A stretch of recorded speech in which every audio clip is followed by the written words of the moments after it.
Okay, Rabbi, let's try and pick up where we left off last week with a little sense of review. Really, last week, all we had a chance to discuss was the concept of Otzar based in. We were able to trace the origins of this principle of Otzar based into a Tosefta, which is quoted by the Ramban al HaTorah. And it's on that basis that there were Jewish communities throughout Jewish history, and even from Gedolim in the late 19th and early 20th century, that relied on the principle of Otzar based in to allow the based in to collect produce from individual people's farms and distribute them, even charging them for the cost of delivery and harvest.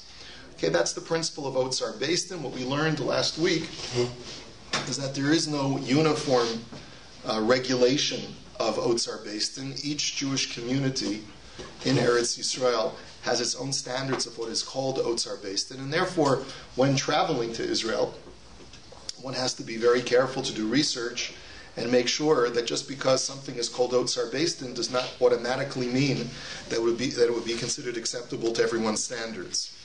Okay, and then we also learned that Otzar based in general is not accepted by the Badatz Yerushalayim for various reasons that were detailed in the Sefer that we went over last time. Our next topic of discussion, the two topics of discussion that we're going to be discussing this evening, are Yevul Nochri and Heter Mechira. Now, Yevul Nochri starts on the second page of your handout.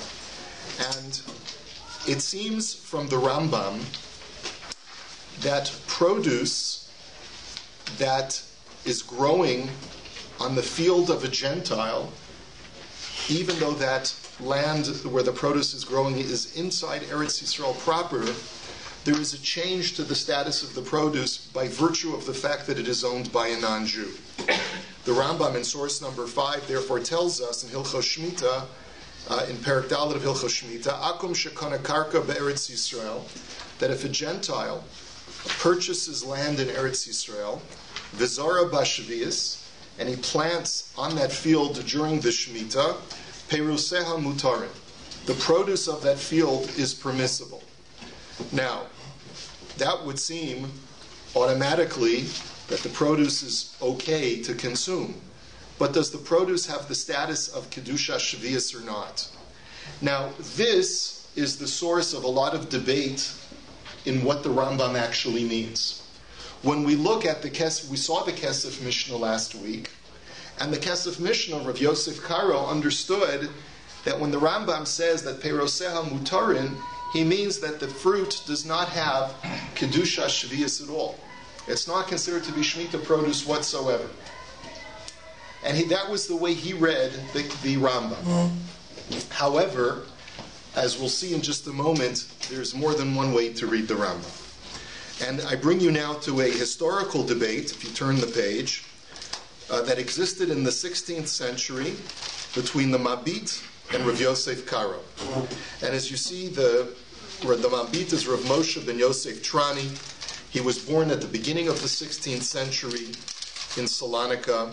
He eventually immigrated to Eretz Yisrael and settled in Tzfas.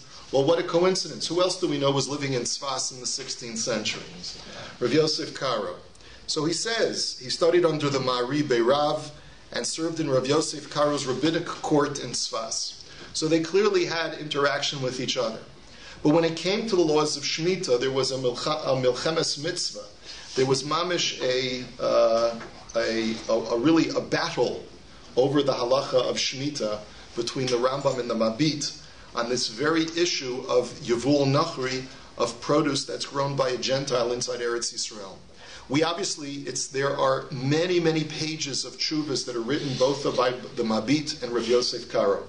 We're just going to extract a snippet without going through all of the arguments back and forth.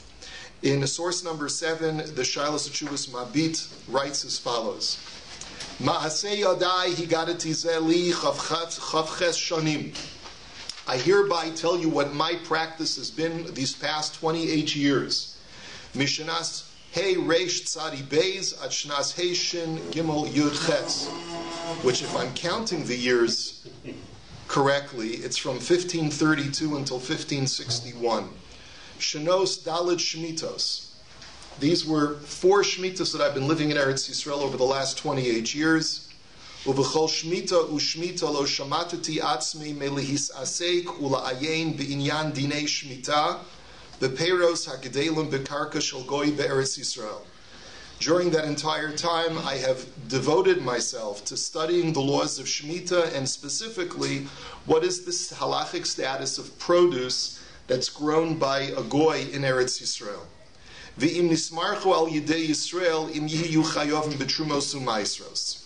And furthermore, if they are harvested by a Jew, or if a Jew takes possession of them before what is called miruach hakri, before they are piled in the barn in a pile, at which point they become chayiv in trumas and maestros on a non-Shemitah year, if indeed the peiros do not have kedusha shvius, then they still have kedusha eretz Yisrael, and you would have to take trumas and maestros from them. In other words, during Shemitah year, produce that has kedusha shvius, you don't take trumas and maestros from. But if it doesn't have kedusha shvius, still it's kedusha sa'aretz, and therefore they're chayiv in trumas and maestros. So that's the question. If a Jew were to purchase grain from a Gentile before Miruach HaKri, would he be obligated in taking Trumas and Maestros once he brings it into the barn? Ume'az kasafti shahayu piturim, v'gam shahaya bahem din shavias. And my policy has always been for these last 28 years that there is no requirement for tithing, and that the produce indeed has kedusha shavias. Uchemo shehevesi rayos lazeh min hasvara, Mishnah, Ubraisa, V'Tosefta, V'Yerushalmi, V'Divrei HaMeforshim. I have been able to provide a very, very healthy amount of proof from various different sources, starting from the Mishnah all the way to the commentaries. V'od hosafti rayos b'ksav b'shnas heireish tzadi tes shahaisa shnas shemitah. I also added additional proofs in a later writing that was during the Shemitah year. Ume'az ad ata hayisi morel sho'alim mimeni b'shnas hashmita al chiyuv truma u'maiser shelo hayu chayavim klal. And it is on that basis that anytime I got a question about what's the status of this produce, do I have to tithe it before I eat it, my psak was, no, you can be lenient, you don't have to eat it. But of course it's a kula that also is accompanied with a chumrah, right? Because if it has kedusha shvius, it's chayiv in biur, you have to dispose of it by a certain time, you have to treat it with the requisite holiness and so forth. Ve'ata b'shmita zu ra'isi es hachacham harav hachacham Rabbeinu Yosef Natshe Rachmanu Uparke Shahaya Morela Hafrish Truma Umaaser. That Rav Yosef Karo, right, who may God watch over him and redeem him, that his policy is to take Trumas and Maestros. V'sholach li she'eshlach lo tofes ma shekasafti al inyan zeh. And therefore he has asked me my opinion. What's my psak halacha? V'sholachti lo, and I gave him a full dossier of all of my proofs. V'kosav d'chios al harayos asher kasafti, and he therefore proceeded to refute all of my proofs. V'al divrei hamaforshim zal kemo shekasvu b'kisvo, and he basically tried to refute systematically every single proof that I brought, and he writes it back to me. Ve'etzli hein d'chios kekash. But in my opinion, these are refutations made of straw. Like even in English we say it's a straw man. These are straw arguments, in my opinion. Ve'eni choshesh lahashiv al masha ta'an alai, ela al masha ta'an al divrei hameforshim zal, asher nir'eh beferish mimasha kasvu sheperosh shegadlu bekarka hagoy be'eretz Yisrael hein be'isr shvius. I won't even bother addressing the arguments and refutations against my personal proofs and arguments, but I do feel compelled to refute the refutations that he brought against the earlier commentaries. And it becomes clear, says the BAYT, at the beginning of this tshuva, that he's going to proceed for pages and pages to demonstrate that Rav Yosef Karo is mistaken. And therefore the BAYT is of the opinion that produce that grows on Yevul Nochri, on the karka of a goy, has kedusha shvius. It's therefore pater from trumas and maestros, but it has the sanctity of Shemitah. Rav Yosef Karo, it seems, holds that it doesn't have the obligation. It doesn't have kedusha shvius, and therefore is chayiv in Trumas and Maasros. And we'll just see a snippet from the two tshuvas of the Avkat Rochel, which is the Beis Yosef's, Rav Yosef Karo Shilos and Tshuvas Sefer, both in Siman Chaf Daled and Siman Chaf Hey.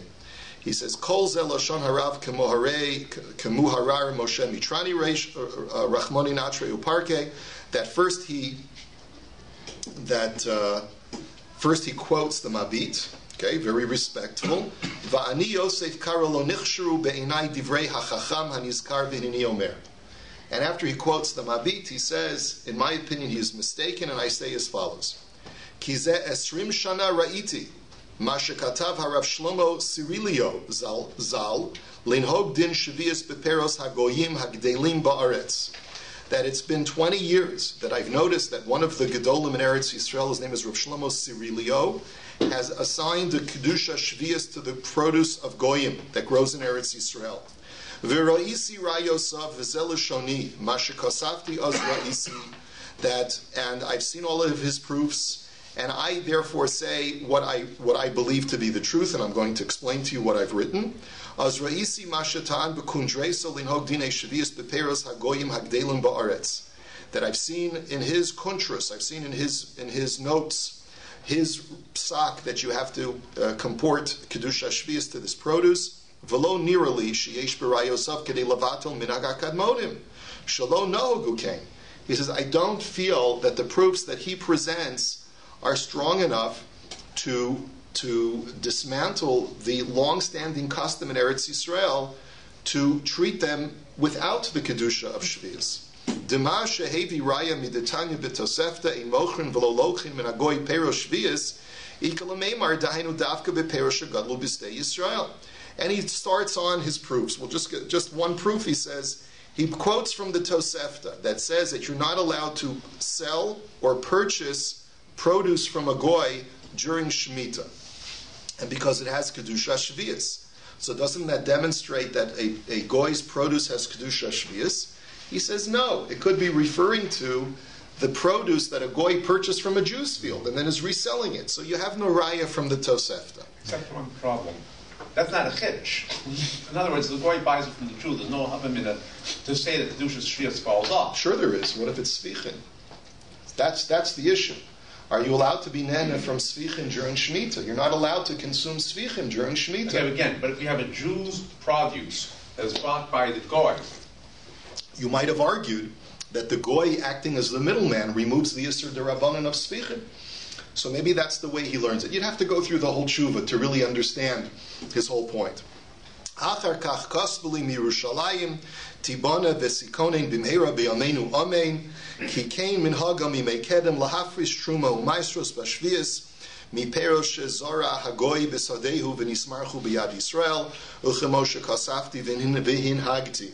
He says, I therefore noted afterwards that this is the minhag Yerushalayim for years, for decades or centuries, that the minhag is to treat perosh shvius without the kedusha of Shemitah, and therefore they're obligated in trumas and maestros, even when you purchase it from a goy. And if it's piled in the granary of Yisrael, he has to take trumas and maestros. Kam eila divrei hatzeir Yosef Cairo. I just quoted you really at the beginning and the end of the tshuva. Okay, and we're just going to see one paragraph from Avkat Rochel, Siman Chaf Hey, which is the next tshuva, and he writes, Omar Yosef Cairo, Achar Shekosav HaChacham of Moshe Mitrani, Igerezos HaShniya. So, of course, they're going back and forth. First, the Mabit writes his opinion, because first Rav Yosef Cairo asks him for his opinion. He writes his opinion. Rav Yosef Cairo responds. Then Rav Moshe Trani responds to him. And now Rav Yosef Cairo is writing back. He says, and not only does he want to insist that that's the halacha, but he's actually putting it into practice in Sfat, presumably, where he lives. Umichu biyado. And the Rabbanim are protesting. Uvashmita zish zu shehishnas hey shin lamed dalet. So this is a later tshuva. This is now 1574, which is 14 years after the Mabit's first tshuva on the matter. Hiksha es rucho v'imetz es levavo. He's now being a little bit more forceful in his words. He's being stubborn, basically, is the Mabit is being stubborn. He's not listening to my authority. He's being stubborn. Liskoa atzmo lasos maisa kidvarav biyad rama. And he's planting himself, he's planting his feet and digging his, he's digging in his heels, and he's paskening that this is what you have to do to his Talmidim, to his congregants or whatever, and he's acting biyad rama, which means that he's sort of high-handed. He's high-handed. He probably means he's usurping my authority, because after all, Rabbi Yosef Cairo is the Av Basin, presumably. The Kamo Kol Chachmei Ha'ir V'Iyinu B'Dvarav Harishonim V'Achronim V'Ro She'ein Bahem Mamash. And the other Rabbanim have all examined his proofs and his arguments, and they've concluded that there is no substance to this psak. V'Yichrizu B'Batei Knesios B'Gzeras Nidoi Shekulam Yafrishu Trimos U'Maisros Miperos Hagoy Shenismarchu B'Yad Yisrael B'Shviyas Kmo B'Shar Shonim Nu'um Hatzair Yosef Karo. So, and he signs his name as the Tzair, the young one, Yosef Karo, as a sign of humility. But even when you're humble, you have to take a stance if you feel that someone is going keneged the accepted practice of Klal Yisrael and is being unnecessarily machmer, which is also bringing to a kula, because by treating it with kedusha shvius, people are not taking trumas and maasros. So he says everyone's got to take trumas and maasros. That's the halacha, and it doesn't have kedusha shvius. Okay, so as you can see, this whole issue of whether Yevul Nochri has the status of kedusha shvius or not is a big machlokes. Sfardim, it's clear, paskin like Rav Yosef Karo. Sfardim across the board, as a general rule, paskin like the Beit Yosef. So therefore, Sfardim have no issue whatsoever being somech on the Rav Yosef Karo to paskin that Yevul Nochri is completely mutar. The issue is going to be for Ashkenazim. There are those who are choshesh for the Mabit, who say that it still has kedusha shvius. Okay, so that's, you can certainly, if you want to be machmir, you can be machmir. But it would still be, you still have to be machmer on both sides, and we'll probably have to take trumas and maasros as well, just as to cover all your bases. Okay, but as we know, this is really just leading us to the issue of Heter Mechira, because Heter Mechira is the thing that's made the most headlines historically, because it is relying on a series of heterim.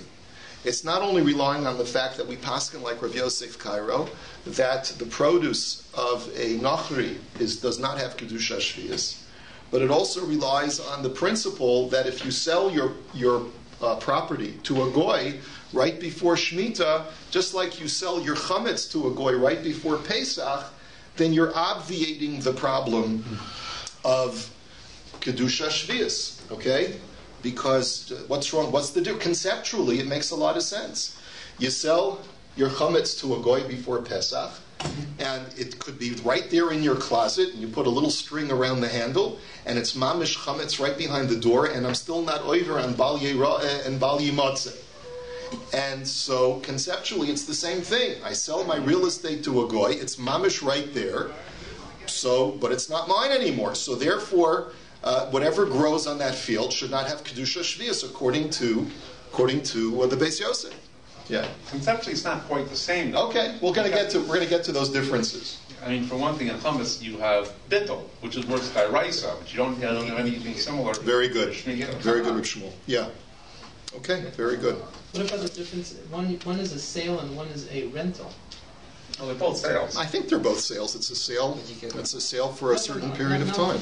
Yeah. You are actually, when you do. I'm not comparing to Pesach. I'm saying that the sale it may or may not be mafkia, but who said that rental is going to be mafkia? Well, who's renting? Who's selling it? Because they're not selling the land. Sure they are. Yeah, they are. That's why it's called Heter Mechira. You're mamish selling the land to an Arab. And then you're going to get into the trouble of selling land to a goy near right. Yisrael. So because of that, that's why it's rented. It was because of the problem of Lo Sechanim. Yes, so we'll take a look at the issue of Lo Sechanim in just a second. So we're going to take a look at a few things tonight. And again, we have to sort of be very selective and limit our reading material, because there's just a mountain. There's a mountain of stuff. This, of course, was the raging controversy in the earlier part of the 20th century and the later part of the 20th century, too. Of course, anyone who spent time in Eretz Yisrael during a Shemitah year knew. You rely on Heter Mechira, you don't rely on Heter Mechira. What does your Rosh Hashiva say? What does your Rosh Hashiva say? Right? And of course, the Rabbanut HaRashit has traditionally paskin that you can rely on Heter Mechira up until very recently, perhaps the last 2 Shemitah cycles, when the Rabbanut HaRashit has also, I don't know enough about the inner machinations of rabbinic politics in Israel to tell you exactly what the official policy of the Rabbanut HaRashit is, but certainly there's a more discouraging tone coming from the rabbinic leadership universally, even from the Dati Leumi community, to rely on Heter Mechira, and for very good reasons, as you'll see. Let's take a look at the Rambam. Now, we saw this Rambam a few weeks ago, but it's just important to get a handle on what the source of the Heter Mechira is. So first of all, you understand that land that belongs to a Nochri, according to the Bais Yosef, does not have Kedusha Shvius. So technically, if you wanted to go to a farm in the Galil that belongs to a goy, he owns an olive orchard, and you wanted to buy olives from him, no problem, no Kedusha Shvius, just take Trumas and Maisus, and it's perfectly fine. But let's take a look. The Rambam now tells us an interesting piece of information. Misha Rabu Ha'anasin, that there was a time in history that Jews living in Eretz Yisrael were living under governmental subjugation of a foreign government. V'itilu malchei akum al Yisrael la'asos machanos l'chayelosein. And the Gentile authorities coerced the Jews to make camp for their soldiers who would be passing through the Holy Land. And on that basis, hitiru lizroa bashvias dvarim shetzrichim lehem avdei hamelech bilvad. Then they permitted to plant during Shemitah anything that is necessary to feed the army of the king, which is passing through. Now, this is clearly a violation of Shemitah. One of the things that's prohibited during Shemitah is planting. So this is something that is suspended. The prohibition is suspended in order to provide for the king's troops. No, is this? V'chein, one second. V'chein misha kefa'o anas la'asos bashvias b'chinam k'mo avodas hamelech v'chayotze bohen harei ze oseh. And similarly, if someone is coerced on Shemitah to do work for the king, as long as provided that it's not for compensation, because then for compensation it doesn't look like it's coerced anymore. But if you're coerced, you mamish have no choice, so then you're allowed to do whatever you need to do for the Shemitah year. Now the question is why. So we're going to get to that in just a second. What is the Rambam basing himself on? It's a Mishnah in Gemara in Sanhedrin. The Mishnah in Sanhedrin, in the 3rd parak, and this is your addendum sheet. I don't know how much time we're going to be able to spend on it because of limited time. But the Mishnah talks about people who are pasul le'edus, who are pasul to be kosher edim. So you're probably familiar with the common ones, the people who lend money with interest, the gamblers, the pigeon chasers, and so forth. One of the people on the list is called socherei shvius, people who do commercial trade with Shemitah produce. Okay, that's one of the people that's pasul for edus. Now, the Gemara feels the need to clarify why these people are pasul le'edus. Now, the reason why these people are pasul for edus is not necessarily because they're doing mamish and isser deoraisa. It could be they're only doing an isser derabanan, and that's certainly the amal v'beribis is doing an isser deoraisa. However, pigeon gamblers and things like that, that's not so clear that they're doing an isser deoraisa, but the Gemara clarifies that Omar Reb Shimon in the Mishnah says, Batchila hayukorin osan osvei shvius, misharabu hanasin chosin likrosin sochrei shvius. He says a cryptic statement that originally they used to call these people gatherers of Shemitah, and once there were coercers, they called them traders in Shemitah produce. So what does this mean? So the Gemara on Daf Chavav in Sanhedrin says as follows, Batchila hayu omrim echad zeh ve'echad zeh psulin. Originally, they said that anyone who trades in Shemitah produce, meaning that whether they gather produce or whether they sell Shemitah produce, they're pasul for edus. But misharabu ha'anasim u'mayninu arnuna. But once there was coerced, forced tax collection from the king, meaning the king forced you to make provisions. As Rabbi Yanai himself told the Jewish community, I give you a heter to plant because of the arnona of the king. They changed their attitude and they said, those who gather for Shemitah are kosher, those who make a profit off of Shemitah are puzzle. Because by gathering Shemitah produce, you're doing it legitimately because you now have a heter because the king is coercing you to do so. So let's understand, according to the Rambam, the coercion is that the king says that if you don't do this, you're going to be in a lot of trouble. What is the trouble that we're discussing?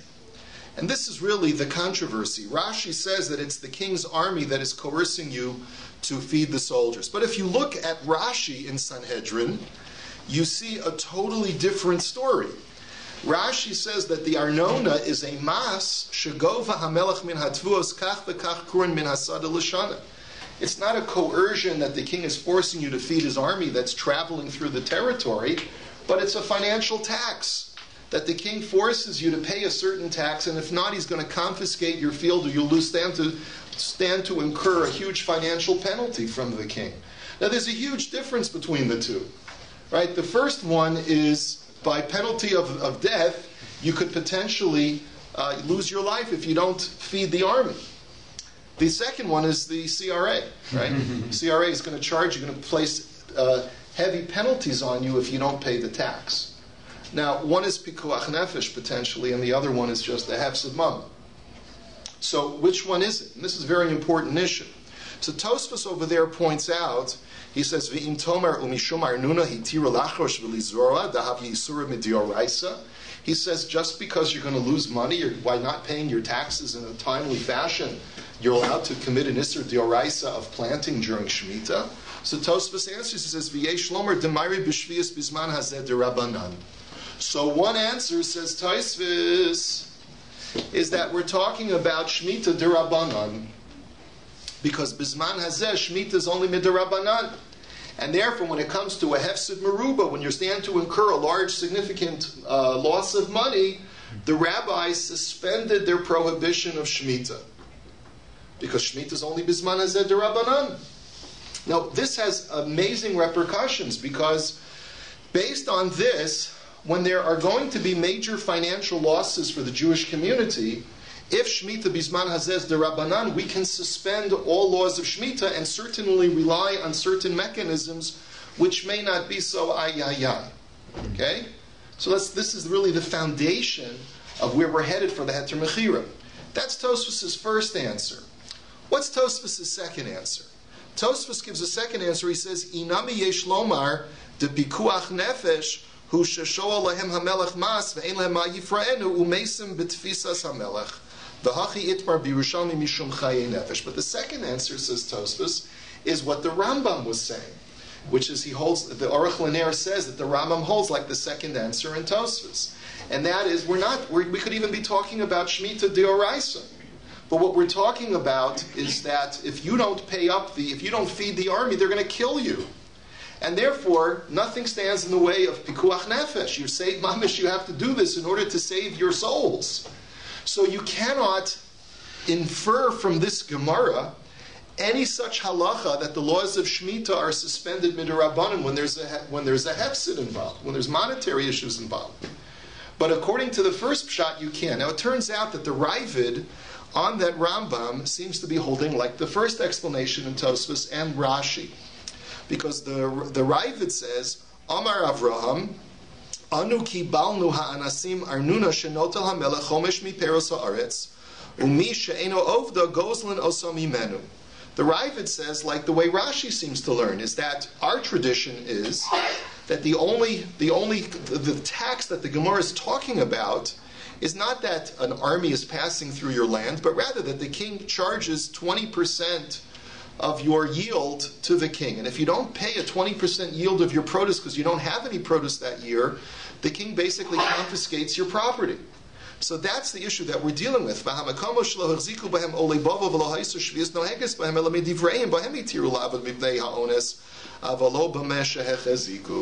And therefore, only rabbinically prohibited areas for Shemitah are allowed to rely on this Heter. He says that even when Shemitah is midioraisa, there are certain outlying territories of Eretz Yisrael which were not sanctified when we came back from Bavel, and therefore they only have an obligation of Shemitah midorabanan. So even if you hold Shemitah's dioraisa, bisman hazeh, you still would only, this Heter would only work if you're in the outlying regions, but not in Eretz Yisrael proper.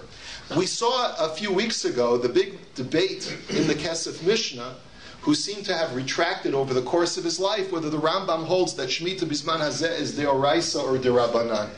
And we didn't have full resolution. And the Rambam himself, we couldn't get a clear picture.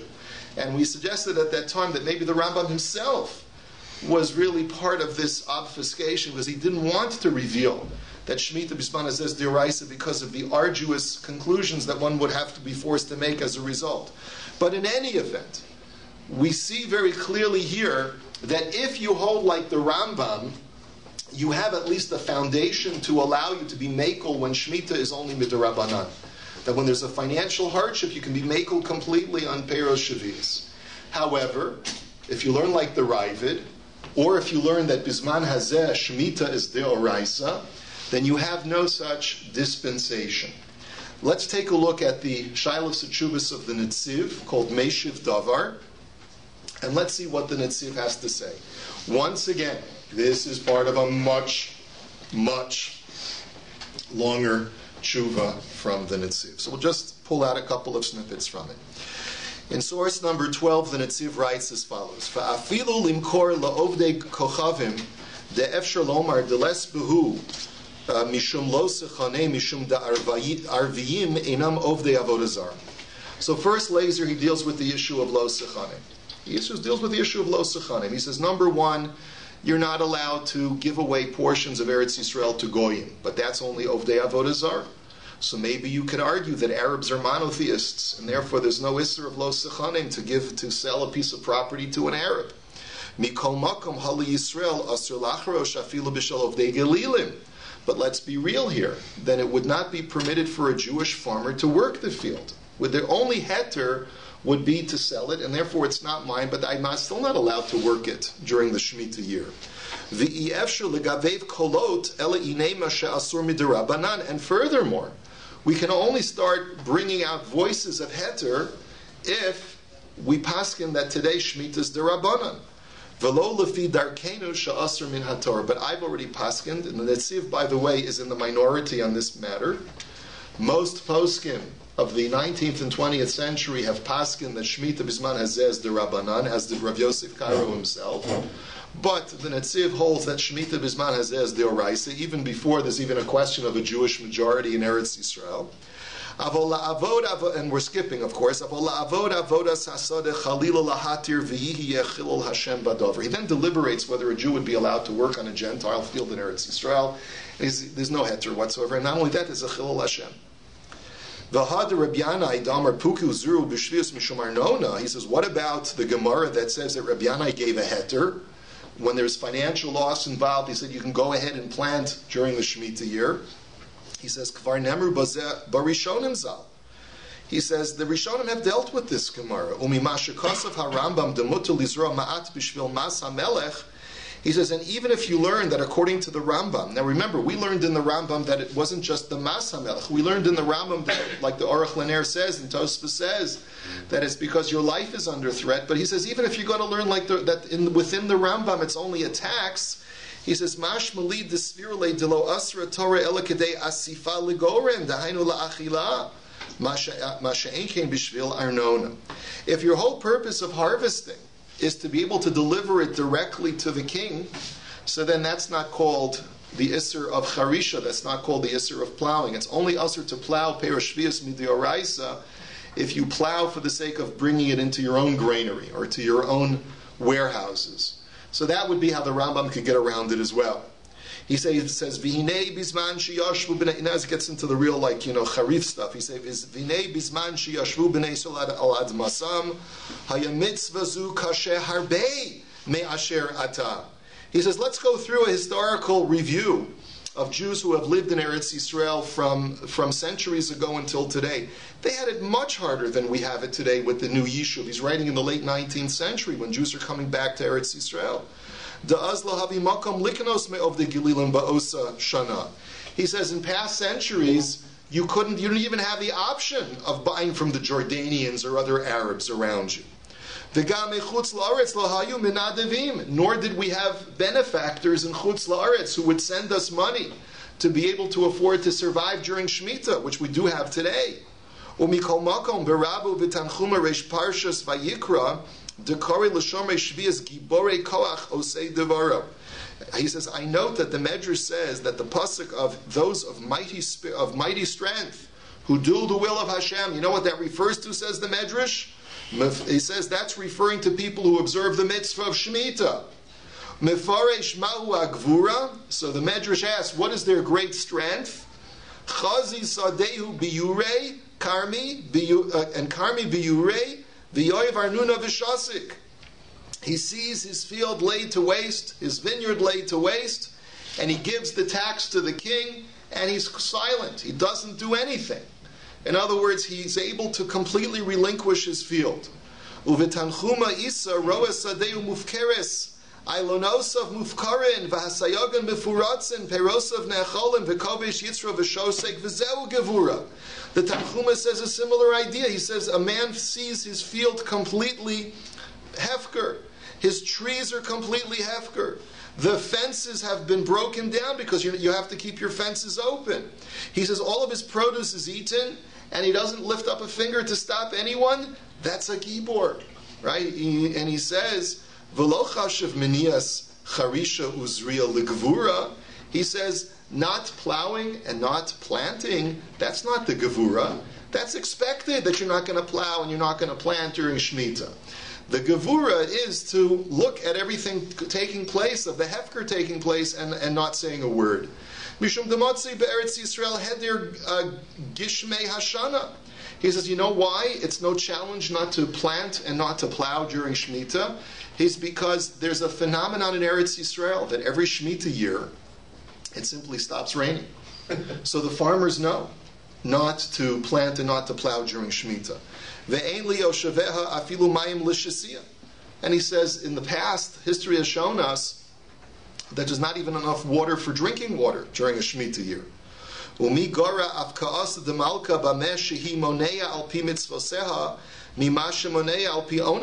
says, it's no less of an edict of the king, or sort of like what you see that the king is capable of doing when he withholds something through a mitzvah, versus when he withholds something for an onesh, for a punishment. In other words, for the sake of the observance of Shemitah, Hashem withholds the rain, just like Hashem will withhold things from us as a punishment.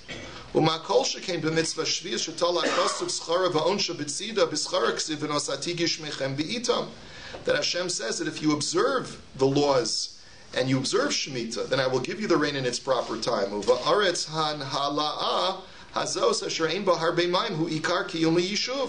He says, in a land like this, where there's not a lot of water, that's the mainstay of how we survive in Eretz Yisrael.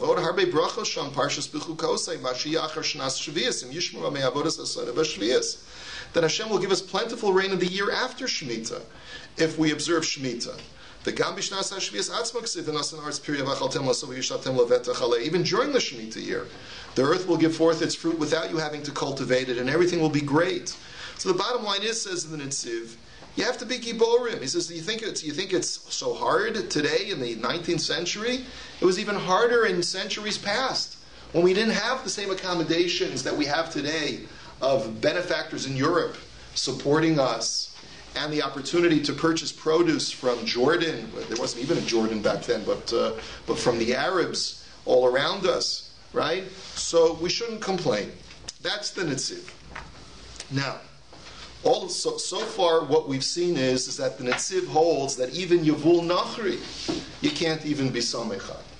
But of course, Heter Mechira was instituted by Gedolim at the end of the 19th century, even before Rav Kook came to the scene. And Rav Kook certainly reinforced the Heter Mechira and told everyone in Eretz Yisrael that this is what we need to do in order to be able to stake a claim on the land, is that we have to be financially viable. And the only way that they felt that they could do so was through the Heter Mechira. So no one's challenging the validity of relying on the Heter Mechira when you're in dire straits in Eretz Yisrael, when you need to, in order to survive, you need to be able to continue growing crops in Eretz Yisrael, because there's even literally a threat to one's life if one cannot survive financially. However, and this is the big question. The Chazon Ish was in the same circumstances and was very vociferous. Well, the Chazon Ish came after the Hakamas HaMedina. He wasn't in the exact same circumstances, but he didn't rely on the Heter Mechira. You're absolutely right. So the question is, what are we supposed to do? With each succeeding year, the argument is, and it's a legitimate argument, is that we are less and less reliant for the survival of the Israeli economy on our agriculture. And we can better afford to allow the land to rest during the Shemitah year. It becomes more tenuous to rely on a heter, which has many, many difficulties to begin with. So we're going to take a look at the difficulties in just a minute, in addition to what we've seen already. Number one, according to the Netziv, if you hold that Shemitah is deoraisa, you cannot rely on the Rambam's heter of Arnona Bichlal. Number two, there's a whole machlokes whether Yevul Nochri is even permitted or not, even if it does belong to a Gentile. So all of these things, and we're going to see even more issues with the Heter Mechira as well. But first, let's find the defense of the Heter Mechira. So he made a famous remark about going from the fox to the lion. Who did the Netziv? Yeah, I'm not familiar with it. What did he say? He said that they went from they escaped the fox because even if you want to learn that it's D'Rabbanan, that Shemitah Bisman says D'Rabbanan, you're walking into the lion, which is the Yisur D'Oraisa of Lo Sechane. That's the Chazon Ish. That was the Netziv. That's Chazon Ish.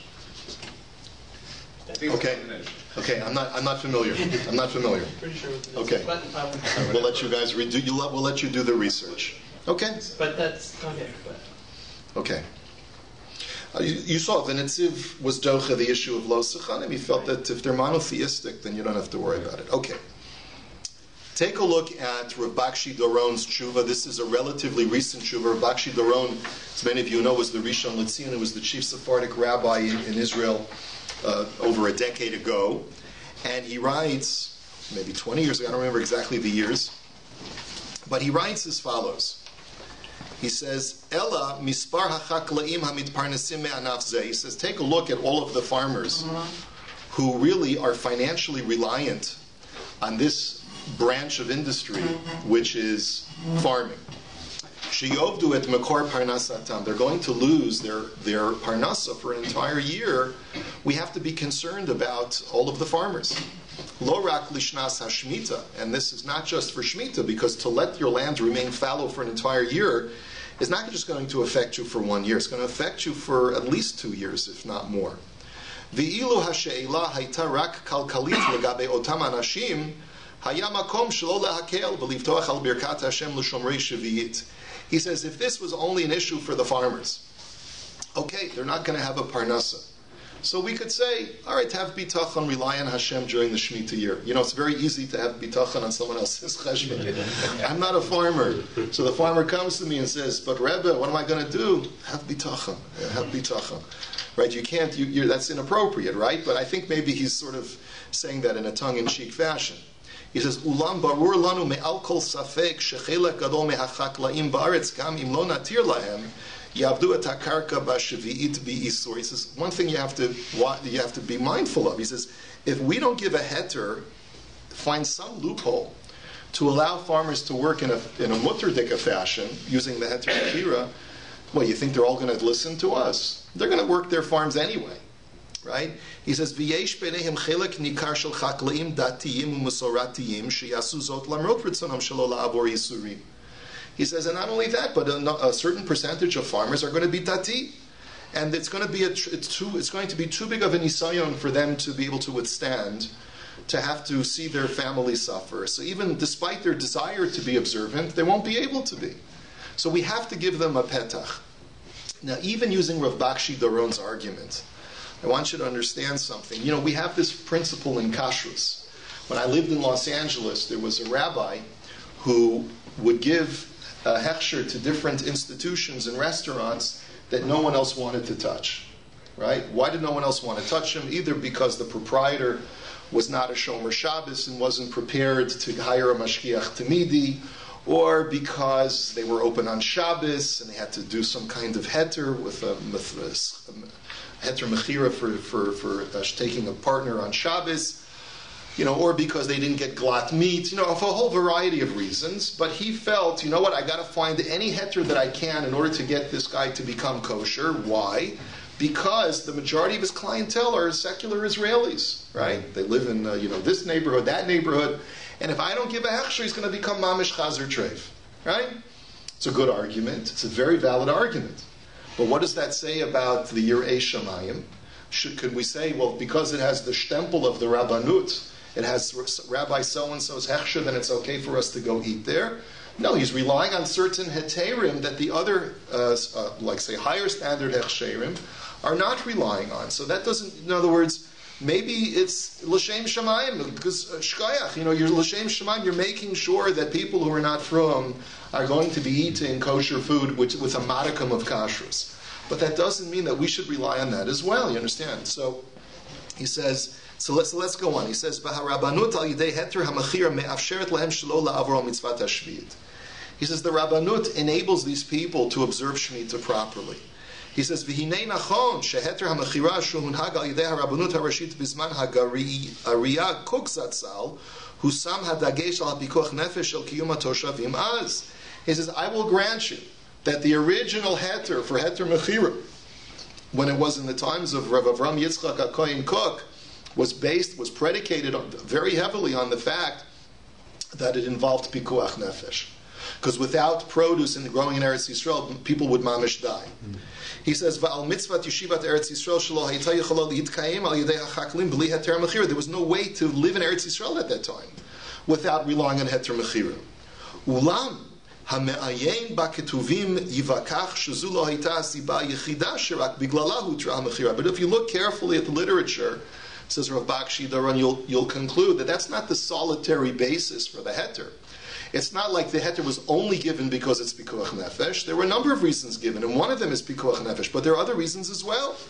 Hatzorech b'miniat yisurim al yidei hachaklim huskar kisiba maspeket leheter. He says, and therefore, one of the reasons which alone was enough to give the heter by Rav Kook was the fact that you're preventing farmers from violating the Hilchos Shemitah. V'chein kiyumam hakalkali shel hachaklaim, and also the financial sustenance of these farmers. V'ayin b'sefer shemen hamor rishon hamatirim limkor sadeh l'nochri b'shviyit shehitir zot mipnei sheila kalkalit shel bala karka. The sefer shemen hamor is the first who gives the heter of selling property to a goy, and he writes that it's permitted because you need to make a living in Eretz Yisrael. V'ikar b'chlei l'kayim mitzvat yishuv Eretz Yisrael sheyuchlu la'asok b'chakluut ba'aretz. And certainly, because this is the only way that you can fulfill the mitzvah of Yishuv Eretz Yisrael, by being able to sustain yourself during this difficult year. V'zel l'shono, and he says, Im lo na'aseh tikun lahasilo mimichshol ba'ofan sha'idei tikun halazeh yeh gorim liot l'Yisrael chaniya b'karka Eretz Yisrael tfei she'iknu kramim ba'aretz b'chgon da mitzvah kenodai. He says it's even a mitzvah, he says, if we can enable more Jews to live in Eretz Yisrael and to live successfully in Eretz Yisrael, then it's a mitzvah to actually sell the land to a goy for Shemitah. ולפי קיום ענף החקלאות בארץ ודאי שיש בו משקל רב לקיים ההתר שבלעדיו יש סיכון שענף יתמוטט או יימסר לזרים בארץ. And therefore, he says there's every reason to continue the heter mechira because it'll prevent land from being relinquished to non-Jews. And then he says, מלבד השיקול הגדול להציל את חקלאי ישראל מיסור שביעית, יש בהתר mechira כדי להסיר מכשול מהציבור כולו. He says, and beyond that, is that we're not just concerned about the farmers, we're concerned about all of Klal Yisrael. לפי שאם לא נציל הכרמים ושטחי החקלאות מאיסור שביעית, הכרמים והשטחים יעבדו באיסור. He says, because if we don't dispense, if we don't give a heter mechira to these farmers, they're going to continue growing their crops. And who's going to be the consumer? your average Israeli in Haifa and Tel Aviv, he's going to buy it regardless of whether the farmer is relying on Heter Mechira or not. So it turns out that having a Heter Mechira in place is a good thing, because the average Israeli consumer will thereby at least rely on many Heterim, but at least will not be consuming Peros Shvius. So Rav Bakshi Doron is very clear that he's not advocating that everyone eat Heter Mechira produce, but he's saying, but let's keep the institution alive, so that the farmers can continue and that the consumers can continue not eating Peros Shvius. Okay, so therefore, he says, obviously, if we were to ignore the Heter Mechira, so many consumers in Eretz Yisrael would be eating Peros Shvius be'isr. Now, we've seen why there's an argument to continue relying on Heter Mechira even Bisman Hazeh, but not a very strong reliance. In other words, it's like the hechsher that we need to have it so that we'll save people from the michshol of Peros Shvius, but not that necessarily that lechatchila people should rely on it.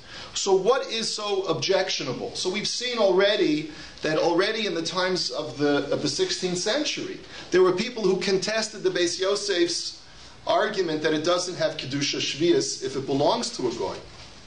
But there's an even bigger problem. The bigger problem is that the selling your land to a goy before Shemitah doesn't really make it so. And the reason is, and the Chazon Ish gives us three reasons. Chazon Ish writes, Hanil Katim Bashvias Petur min Hamaiser Af im Nimkaru. He says, produce that grows during Shemitah, even if it's sold to a goy, even if the land is sold to a goy, is still going to be exempt from Trumas and Maizos, meaning it still has Kedusha Shvius for the following three reasons. Number one, Mipnei Sheninkru al Yedei Shaliach ve'en Shliach Lidvar Avera. So number one, Laser, he says it's also to sell to a goy. You can't sell real estate to a goy in Eretz Yisrael, and if you sell it via proxy, ein Shliach Lidvar Avera. Since you're not allowed to sell real estate to a goy, he doesn't hold the Netziv's Heter of Lo Sechanim. So therefore, by selling it to a goy via a proxy, the proxy cannot fulfill his proxyship. Like you ask the rabbi to sell your chametz for you. Is there any issur in selling your chametz before Pesach? No. Therefore, the rabbi can act as your shaliach. You make a kinyan with the rabbi, he sells it to the goy for you. But when the rabbi comes to your field and you say, Rabbi, here, let's make a kinyan, please sell my field to a goy, you're asking the rabbi to commit an aveira of lo sechanim, of do not relinquish real estate to Gentiles in Eretz Yisrael. So that's argument number one. Argument number two, says the Chazon Ish, mipnei shelo nimsar lahem bitabu. Ve'im haya ha'aravi tovea lekayem hamekach hayu omrim lo kach dinchem de below rishimat hatabu lo kana. This is number two. It's a complete falsity, this sale, which you could perhaps argue with Mechiras Chametz as well. But there's much more at stake when we talk about selling real estate in Eretz Yisrael. What is the tabu? The tabu is the name of the Israel Land Registry. It's every municipality, every country, every province has a land registry where when you buy a house, the title switches from the name of the previous owner to your name in the official title and official data bank of the register, right, of the government. Now, when you sell your land to a goy for Shemitah, does the registry now register it in the name of Ahmed, your neighbor?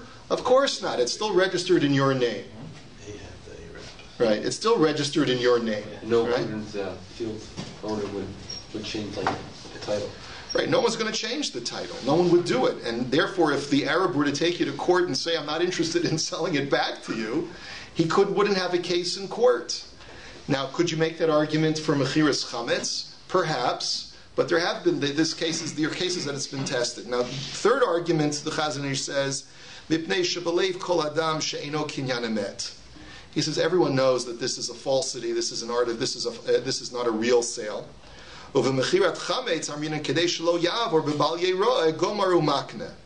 says the difference between selling your chametz is like this. Even though you know that this is a loophole and that after Pesach is over you're going to be getting your chametz back from the goy, but you really, really want the goy to have it over Pesach. You know why? Because if it's in your possession, then you're going to be over an Isser D'Oraisa of Bal Yiroy or Bal Yimatzeh. He says, Aval hacha bishvil hafkoas mitzvah shvius lo yimkru kol haaretz l'Nochri adarabba noach lanu lishmoras hashvius milimkor kol haaretz l'Nochri. He says, but what does Hashem really want during Shemitah? What does Hashem want during Shemitah? Is it that He wants us not to own land? That's not what Hashem says. By Pesach, Hashem wants us to not own chametz. So by selling your chametz, you're doing the Ratzon Hashem. Every Jew wants to fulfill the mitzvah of not owning chametz. But what mitzvah of not owning land is there? There's no mitzvah of not owning land and getting rid of it, divesting it to Gentiles. What's the mitzvah? That the land shall rest. That the land of Eretz Yisrael shall rest. So you're not furthering that objective by selling the land to a goy. So it's a very important, this third distinction is such an important conceptual distinction between the Heter Mechira of Shemitah and the Heter Mechira of selling your chametz. We find also this reflected, and with this we will conclude, from an article that appeared a number of years ago in a Yarchon, a monthly periodical called Bais Yaakov. And it was written, this little snippet was written by Harav Binyamin Mendelssohn, the Rav Rashi of Komimiyut. And he quotes both the Ger Rebbe and the Chazon Ish of saying that, first of all, they talk about the mitzvah of Yishuv Eretz Yisrael, that it applies even today, and despite the adversities of living in Eretz Yisrael, a Jew has to do everything that is within his power to live in Eretz Yisrael to fulfill that mitzvah. And then he writes, the last couple of paragraphs, he says, Gam shamati shekasher maran admor migor zatzal bikir po bishnat hashviyit v'hizkiru lefanav et inyan Heter Mechira. They mentioned the Ger Rebbe went to visit Eretz Yisrael during a Shemitah year, and they started explaining to him what people do for the Heter Mechira. So what did the Ger Rebbe respond? He said, HaTorah rotzah sheyishmeru Shemitah. The Torah wants that a Yid should observe Shemitah. V'hei mamtzi'im eitza eich lo lishmor. And now people come up with a patent how you can not observe Shemitah. They said it's not similar to selling your chametz to a goy. The